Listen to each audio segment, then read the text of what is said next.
আসসালামু আলাইকুম এভরিওয়ান। অনেক দিন পরে একটি রান্নার ভিডিও নিয়ে চলে এসেছি।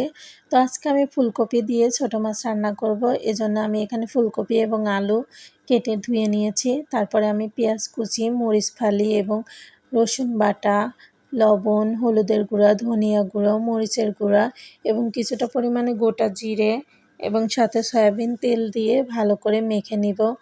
ছোটো মাছের তরকারিতে গোটা জিরে দিলে আমার কাছে খেতে অনেকটাই ভালো লাগে।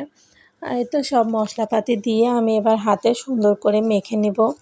ফুলকপি দিয়ে ছোটো মাছ রান্না করলে কিন্তু ভালোই লাগে খেতে। আমার কাছে তো ভালোই লাগে, কার কেমন লাগবে জানি না। আর শেষে তো আমি ধনিয়া পাতা কুচি দিয়ে দিলাম।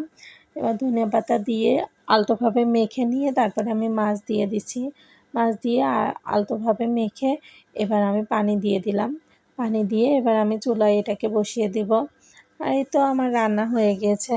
আর আমি কিন্তু কোনো রেসিপি দেখাই না, আমি যেভাবে রান্না করি সেটাই আপনাদের সঙ্গে শেয়ার করি। আর এই তো আমার মাছ রান্নাটা দেখেন, দেখেই কতটা লোভনীয় লাগছে। সবাই ভালো থাকবেন, আর আমার ভিডিও যদি ভালো লাগে তাহলে একটি শেয়ার করে দেবেন। আল্লাহ হাফেজ।